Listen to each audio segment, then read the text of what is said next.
So guys, अब क्योंकि हम सभी ने बड़े अच्छे से देख लिया है कि कैसे जे उसो बहुत ऊपर लेवल के स्टार बन चुके हैं एंड जो बैकलैश में उन्होंने भौकाल मचाया ना अपनी एंट्रेंस के साथ, उसके बारे में तो भाई क्या ही कहने, पूरी दुनिया उसके बारे में बात कर रही है। तो अब बहुत से लेजेंड्स एंड लोगों का ऐसा मानना है कि डब्ल्यूडब्ल्यूई को ऑन द स्पॉट इस चीज को कैपिटलाइज कर देना चाहिए और जे उसो को जल्द से जल्द, जितना भी जल्दी हो सके, एक सिंगल्स टाइटल रेन दे देना चाहिए, इससे पहले कि उनकी फ्यूरी ठंडी पड़ जाए, खत्म हो जाए। क्योंकि अगर डब्ल्यूडब्ल्यूई एक ऐसे स्टार को ढूंढ रही है जो दीवार को तोड़कर लोगों के बीच में घुस जाए, तो जे उसो से बेटर स्टार अभी के टाइम पर कोई हो ही नहीं सकता। क्योंकि अभी उनका टोरा इतना ऊपर चल रहा है कि वो कोडी के लेवल तक को टक्कर दे रहे हैं। बाकी personally judging by the sound of France we think so, क्योंकि जे उसो जिस तरीके से पब्लिक को कंट्रोल कर रहे हैं ना, चाहे वो हील बंद करो, चाहे फेस बंद करो, चाहे वो ब्लड लाइन के साथ ही क्यों ना हो, मुझे नहीं लगता कोई और स्टार हाल फिलहाल में ऐसा कर भी पाया। बाकी आप इस वीडियो को एंड तक जरूर देखना, क्योंकि हो सकता है डब्ल्यूडब्ल्यूई इसके बाद सऊदी अरेबिया में कोई शो ही ना करवाए। एंड नाउ आप देख रहे हैं रेसलमैनिक्स एंड सब्सक्राइब करना तो बनता है। वेल, कुछ भी शुरू करने से पहले एक भाई द आर्किटेक्ट, द विजनरी,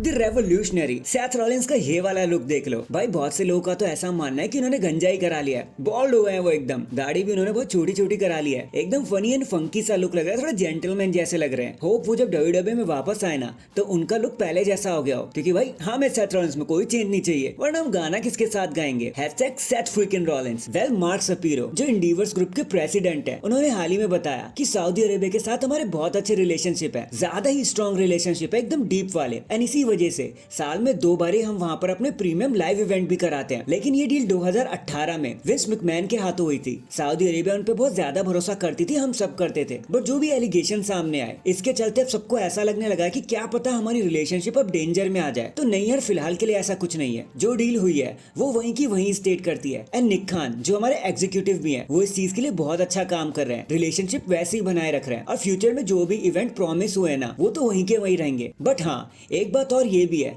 कि 2 से ज्यादा शोज के बारे में हम सोच भी नहीं रहे। अभी जो चल रहा है वो चल रहा है। फिलहाल के लिए जितना भी हमने उनके साथ प्रॉमिस किया है पूरे 10 सालों का, वो तो हम जरूर निभाएंगे। सऊदी अरेबिया को भी इससे कोई दिक्कत नहीं है। वैसे मार्क के कमेंट से तो ऐसा लग रहा है कि सऊदी अरेबिया शायद 10 सालों के बाद डब्ल्यूडब्ल्यूई के साथ कॉन्ट्रैक्ट ना करे, लेकिन अब ट्रिपल एच का ईरा आ चुका है भाई, तो क्या पता ट्रिपल एच उन्हें मना ही लेंगे। एक बार डील करने में क्या जाएगा। वैसे भी जितने सक्सेसफुल शो सऊदी अरेबिया से होते हैं, शायद ही डब्ल्यूडब्ल्यूई को कहीं और मिलेंगे, तो मेरे को नहीं लगता कि कुछ डगमगाने भी वाला है। और ऐसा ही कुछ मार्क ने भी कहा, तो 50-50% चांसेस तो है, लेकिन ट्रिपल एच सब संभाल लेंगे। #Saudi Arabia. नेक्स्ट चलो हम आपको सीएम पंक के बारे में एक बहुत ही मजेदार बात बता देते हैं, आपका मूड ठीक हो जाएगा ये सुनकर। तो स्टार्टिंग डेज में जब सीएम पंक एक रुकी हुआ करते थे, नए नए डब्ल्यूडब्ल्यूई में आए थे, तो डब्ल्यूडब्ल्यूई ने कहा कि चलो हम आपको एक अच्छा सा थीम सॉन्ग दे देते हैं, आपको पर्सनल थीम सॉन्ग। तो सीएम पंक ने सीधा ही मना कर दिया कि नहीं नहीं, मेरे पास मेरे खुद का थीम सॉन्ग है, मैं कोई चेंज नहीं करना चाहता। आई नो आपके खुद का म्यूजिक प्रोडक्शन है, पर स्टिल मैं अपनी थीम यूज करूंगा। एंड बड़ी बात तो ये है कि जो थीम सॉन्ग सीएम पंक ने डब्ल्यूडब्ल्यूई ने डिसाइड की थी, वो ऑलमोस्ट कल्ट ऑफ पर्सनैलिटी जैसा ही साउंड कर रहा था। बट उस टाइम पंक को ये आइडिया कुछ खास पसंद नहीं आया और उन्होंने रिजेक्ट कर दिया। लेकिन समय बदला एंड फास्ट फॉरवर्ड 2011 में फाइनली सीएम पंक ने कल्ट ऑफ पर्सनैलिटी का डेब्यूट कराया, और उसके बाद तो द रेस्ट इज हिस्ट्री। हम द कल्ट ऑफ पर्सनैलिटी को सीएम पंक एंथम के नाम से जानते हैं। इसके बाद हाल ही में